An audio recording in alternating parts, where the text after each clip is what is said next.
Matemáticas. Propiedades de los polígonos irregulares.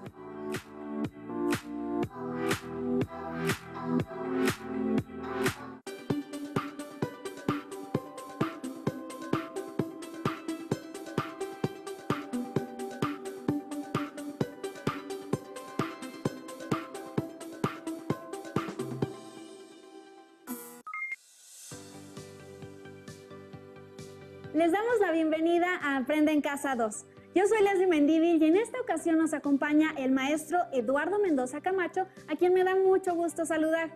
Él nos ayudará a comprender el tema de esta sesión. Bienvenido, maestro. Muchas gracias, Leslie. En esta lección continuaremos con el estudio de un tema fascinante de las matemáticas. Aprenderemos a resolver problemas que implican obtener el número de diagonales que pueden trazarse desde un vértice, el número de diagonales en total y la suma de los ángulos interiores en polígonos irregulares. Alma tiene una casa en el interior de un terreno, como se muestra en la siguiente figura. ¿Qué forma tienen la casa y el jardín? La casa está construida sobre un terreno cuadrado y el área restante que le corresponde al jardín es un hexágono, porque tiene 6 lados. Hemos identificado que el área de la casa es un cuadrado, porque es un polígono regular. Sin embargo, la forma que tiene el jardín no lo es. ¿Cuáles son las características de los polígonos regulares? ¿Y cómo deben ser sus lados y sus ángulos interiores? Reflexionemos juntos. ¿Cómo podemos diferenciar a los polígonos regulares de los irregulares? Diferenciemos a los polígonos regulares de los irregulares porque en los polígonos regulares la amplitud de todos sus ángulos interiores es la misma, es decir, son congruentes y también todos sus lados tienen la misma longitud, a diferencia de los irregulares, donde no se cumple alguna de estas dos condiciones. Analicemos los lados y los ángulos del terreno del jardín. En la sesión anterior habíamos identificado que tiene 6 lados. Con ello, sabemos que se trata de un hexágono, pero ¿a qué tipo de hexágono corresponde la forma que tiene el jardín? Para contestar esa pregunta, debemos examinar cómo son sus lados y sus ángulos. Examinemos. ¿Cuál es la longitud de cada uno de los lados del terreno en el cual se encuentra el jardín? Nos damos cuenta que las longitudes de sus lados son de 4, 6, 6, 4, 10 y 10 metros. Es decir, 2 de sus lados miden 4 metros, otros 2 miden 6 metros y los otros 2 miden 10 metros. Esto indica que la forma que tiene el terreno de Alma corresponde al de un hexágono irregular, ya que sus lados no tienen la misma longitud. Analicemos ahora los ángulos interiores en el hexágono. Podemos identificar que tiene 1, 2, 3, 4, 5 ángulos que miden 90 grados y otro ángulo que mide 270 grados. Con esto corroboramos que este hexágono no es un polígono regular, porque sus lados no tienen la misma longitud y sus ángulos interiores tampoco tienen la misma amplitud. Podemos trazar un hexágono irregular con las mismas medidas de los lados que tiene el jardín de Alma, pero que cada uno de los ángulos interiores mida menos de 180 grados. Podemos pensar en un hexágono irregular en el que las longitudes de 10, 10, 6, 6, 4 y 4 metros sean contiguas, es decir, que aparezcan una seguida de la otra. Ahora, tracen en su cuaderno un hexágono irregular con esas longitudes, de tal forma que todos los ángulos interiores sean menores de 180 grados. Seguramente trazaron diferentes hexágonos irregulares. Sin embargo, aunque su forma es parecida a la de un hexágono regular, no lo es, ya que las longitudes de sus lados no son iguales. Posiblemente dibujaron un hexágono similar a este. Inspeccionemos sus ángulos interiores para corroborar que cada uno de ellos mide menos de 180 grados. En efecto, sus ángulos miden 66, 120, 137, 102, 152 y 143 grados. Hemos identificado que los ángulos interiores no son iguales, pero todos ellos miden menos de 180 grados. Ahora, comparemos los hexágonos con los que hemos trabajado hasta este momento. ¿Cuáles son las semejanzas y las diferencias entre los hexágonos anteriores? Primero, ambos polígonos tienen 6 lados, por lo tanto son hexágonos. Segundo, en ambos polígonos las longitudes de sus lados son diferentes, por ello son hexágonos irregulares. Tercero, uno de los ángulos del primer hexágono es mayor de 180 grados, mientras que todos los ángulos en el segundo hexágono son menores de 180 grados. Identifiquemos, ¿cuál de ellos se parece a una figura circular o redondeada? El polígono que se parece más a una figura redondeada es el de la derecha. Esto sucede cuando sus ángulos interiores miden menos de 180 grados. A este tipo de figuras se les llama polígonos convexos, y a los polígonos que tienen uno o más ángulos interiores mayores a 180 grados se les denomina cóncavos, como la forma que tiene el jardín de Alma. De acuerdo con esta clasificación, reflexionen si puede haber polígonos regulares cóncavos o polígonos regulares convexos y anoten en su cuaderno los argumentos mediante los cuales pueden determinarlo. Recapitulemos. Para determinar que un polígono es irregular, basta con saber que no todos sus lados tienen la misma longitud o que no todos sus ángulos interiores tienen la misma amplitud. Hemos detallado que los polígonos se pueden clasificar de acuerdo a sus ángulos interiores como convexos o cóncavos. Los polígonos convexos son aquellos cuyos ángulos interiores son menores de 180 grados, mientras que los cóncavos tienen uno o más ángulos interiores mayores de 180 grados. Ahora, analicemos las diagonales que pueden trazarse desde un vértice y las diagonales totales de los polígonos irregulares. Problema 2. En un balneario se tienen 4 diferentes diseños de albercas, como se muestran en la siguiente figura. Los estudiantes que asisten al balneario quieren seleccionar las albercas en las que puedan nadar de un vértice a otro vértice no consecutivo sobre sus diagonales, partiendo de cualquiera de los vértices. Recordemos que las diagonales son segmentos de recta que se pueden trazar desde un vértice hacia otro vértice no consecutivo. De acuerdo con esta especificación, ¿cuáles albercas elegirían y por qué? Para resolver este problema es necesario que analicemos a detalle la forma que cada una de las albercas tiene e identifiquemos en las que sí podríamos nadar de un vértice a otro vértice no consecutivo a través de sus diagonales, partiendo de cualquiera de sus vértices. Examinemos cada una de las albercas. En la alberca A, identificamos que tiene 4 lados, 2 de ellos son paralelos y los otros 2 no lo son. Entonces, se trata de una alberca con forma de trapecio. Todos los ángulos interiores del trapecio son menores de 180 grados, por ello podemos decir que es un polígono convexo. Además, si nos colocamos en cualquiera de sus vértices, podemos nadar hacia el vértice no contiguo a través de sus diagonales.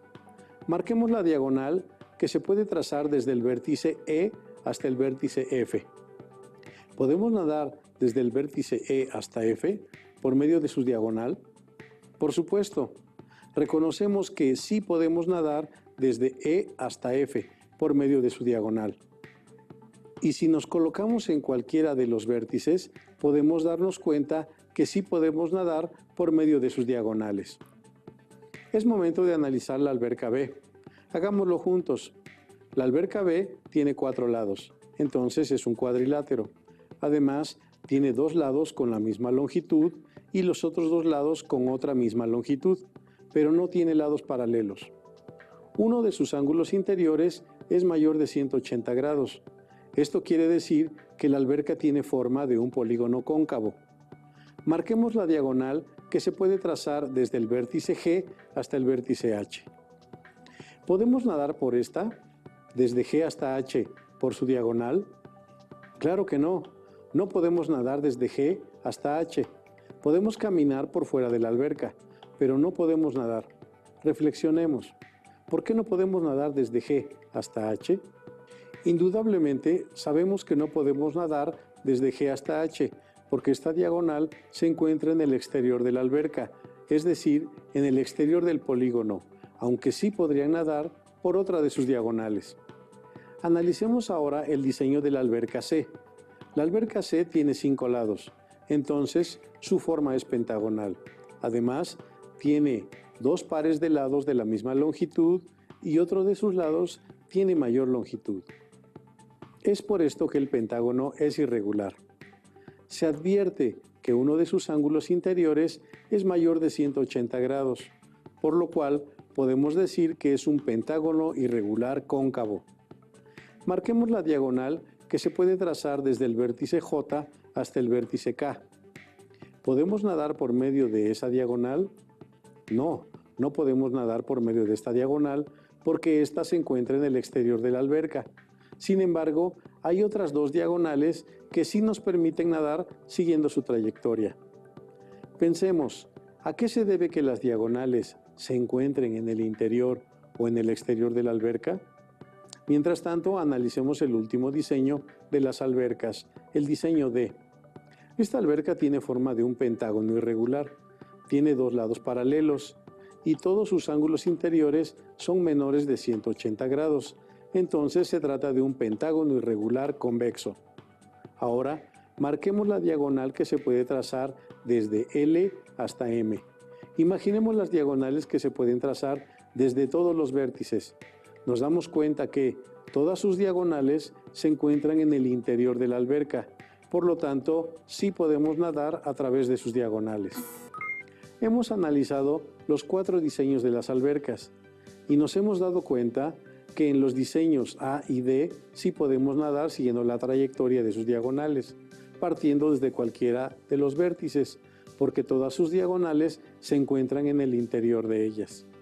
Pero en los diseños B y C, una de sus diagonales se encuentra en el exterior, y es por ello que no podemos nadar siguiendo la trayectoria de esas diagonales.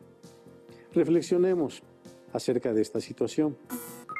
¿Qué forma debe tener la alberca para que podamos nadar de vértice a vértice por medio de las diagonales, partiendo desde cualquiera de sus vértices? Es decir, ¿qué tipo de polígono nos permite nadar a través de cualquiera de sus diagonales? En los diseños A y D, las albercas tienen forma de polígonos irregulares convexos y sí es posible nadar siguiendo la trayectoria de sus diagonales, partiendo desde cualquiera de sus vértices. En los diseños B y C, las albercas tienen forma de polígonos irregulares cóncavos y no en todos los casos es posible nadar siguiendo la trayectoria de sus diagonales, partiendo desde cualquiera de sus vértices. Cabe aclarar que, aunque algunas de sus diagonales se encuentran en el interior de las albercas, por lo menos una de ellas se encuentra en el exterior. Entonces, ¿a qué se debe que las diagonales se encuentren en el interior o en el exterior de cualquier alberca?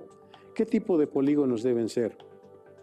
Para que las diagonales se encuentren en el interior de la alberca o de cualquier polígono, estos deben ser convexos. Hemos aprendido a identificar a los polígonos irregulares, a clasificarlos de acuerdo a sus ángulos en convexos o cóncavos y a determinar, con base en esto, si las diagonales se encuentran en el interior o en el exterior del polígono. Maestro Eduardo, oriéntenos para obtener el número de diagonales que se puede trazar desde un vértice y saber el número de diagonales totales que se pueden trazar en un polígono irregular. Con mucho gusto, Leslie. Analicemos el problema 3. Considerando el diseño de las 4 albercas, ¿cuántas diagonales podemos trazar desde un vértice? Hagámoslo juntos. En el diseño A podemos trazar una sola diagonal si nos colocamos en el vértice E. Para el diseño B, que también es un cuadrilátero, podemos trazar una sola diagonal si nos colocamos en el vértice G. ¿Qué sucede si comparamos las diagonales que se pueden trazar desde un vértice con las de un polígono regular? Es decir, ¿cuál será el número de diagonales que tiene un cuadrado? Recordemos que para un cuadrado, el número de diagonales que se pueden trazar desde un vértice solo es una. De lo anterior podemos concluir que para cualquier tipo de cuadrilátero solo es posible trazar una diagonal desde un vértice. Ahora obtengamos una generalización que nos permita calcular el número de diagonales que pueden trazarse desde un vértice para un polígono irregular. Para cualquier cuadrilátero, obtuvimos que, por un vértice, se puede trazar una sola diagonal. Ahora obtengamos el número de diagonales usando la generalización n-3. En un cuadrilátero, n es igual a 4. Al sustituirlo en n-3, tenemos que 4 menos 3 es igual a 1, que es el mismo número de diagonales que obtuvimos al realizar el análisis. ¿Consideras que n-3 es una expresión general válida para obtener el número de diagonales que se pueden trazar desde un vértice en cualquier polígono regular o irregular, cóncavo o convexo? Confirmemos si esto se cumple para los pentágonos y para los hexágonos que hemos analizado. De acuerdo con lo que analizamos, en los pentágonos el número de diagonales que se pueden trazar desde un vértice son 2. En un pentágono n es igual a 5. Al sustituirlo en nuestra generalización n-3, tenemos que 5 menos 3 es igual a 2, que es el mismo número de diagonales que obtuvimos al realizar el análisis. Ahora, para los hexágonos tenemos que el número de diagonales que se pueden trazar desde un vértice son 3. En un hexágono, n es igual a 6. Entonces, 6 menos 3 es igual a 3. Por lo tanto, con la expresión algebraica n-3, podemos obtener el número de diagonales que pueden trazarse desde un vértice para cualquier tipo de polígono, sea regular o irregular, cóncavo o convexo.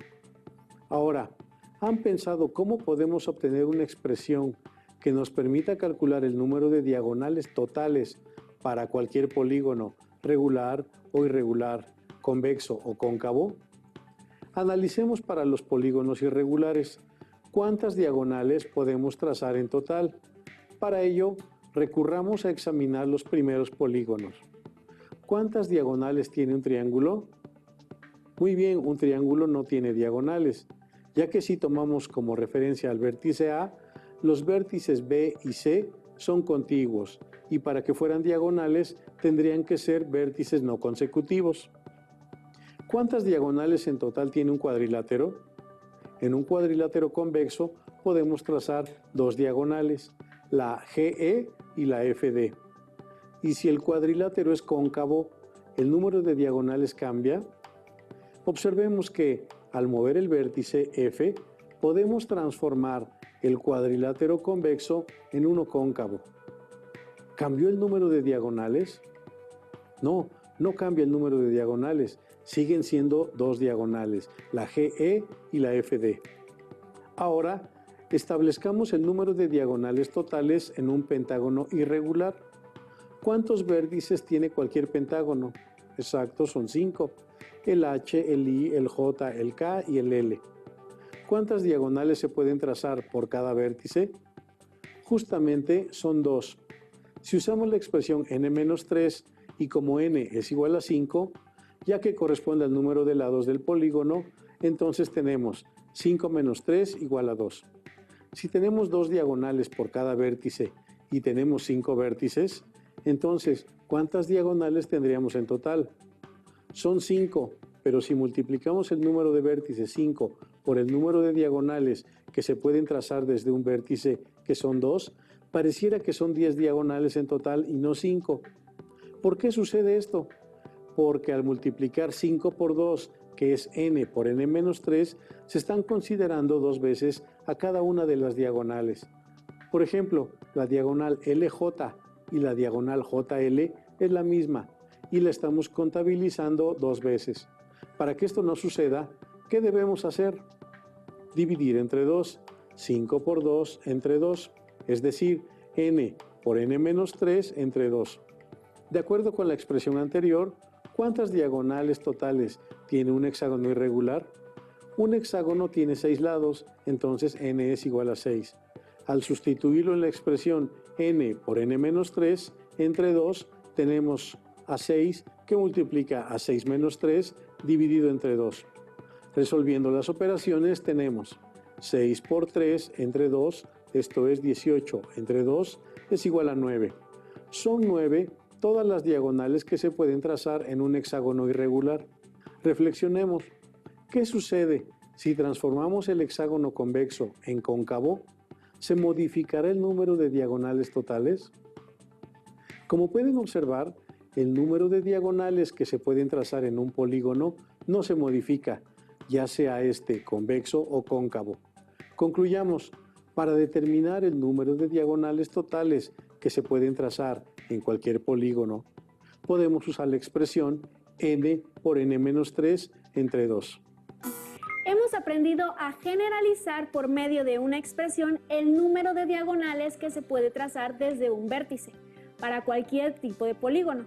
También hemos obtenido una expresión que nos permite calcular el número de diagonales totales que se pueden trazar en cualquier tipo de polígono. Maestro Eduardo, ¿cómo podemos obtener la suma de los ángulos interiores de cualquier tipo de polígono? Bien, Leslie, para responder esto, analicemos dos polígonos irregulares. En este triángulo, cada uno de sus ángulos interiores miden 90, 55 y 35 grados.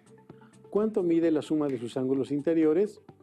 La suma de los ángulos interiores de este triángulo es 180 grados, ya que al sumar 90 grados más 55 grados más 35 grados es igual a 180 grados. Sabemos que la suma de los ángulos interiores en un triángulo equilátero también es de 180 grados. Nos percatamos que, sin importar el triángulo, si es regular o irregular, la suma de sus ángulos interiores es de 180 grados. Ahora, para el pentágono. Este polígono irregular tiene 5 ángulos interiores. 3 de ellos miden 90 grados y los otros 2 restantes miden 135 grados. Por lo tanto, la suma de los ángulos interiores se obtiene al multiplicar 3 por 90 grados más 2 por 135 grados, que es igual a 540 grados. Si recordamos, la suma de los ángulos interiores en un pentágono regular también es de 540 grados. Nos percatamos entonces que, sin importar si el pentágono es regular o irregular, la suma de sus ángulos interiores es de 540 grados. Nos hemos dado cuenta que la suma de los ángulos interiores para los polígonos irregulares es igual a la de sus polígonos regulares correspondientes. ¿Se han puesto a pensar por qué ocurre esto? ¿De qué depende el resultado de la suma de los ángulos interiores de cualquier polígono? Seguramente recuerdan que depende del número de triángulos en los que puede dividirse el polígono, mediante las diagonales que pueden trazarse desde uno de sus vértices. Listo, concluyamos. Para un polígono irregular también se cumple que el número de diagonales que se pueden trazar desde un vértice es n-3. El número de diagonales totales es n por n-3 entre 2 y la suma de los ángulos interiores de un polígono es 180 grados por n-2. Elaboren sus notas considerando las ideas más importantes del tema de hoy y sobre todo anoten sus dudas y posibles dificultades. Agradezco mucho al maestro Eduardo por su intervención en esta sesión y a todas y todos ustedes los invito a que nos reencontremos en la próxima emisión de Aprende en Casa.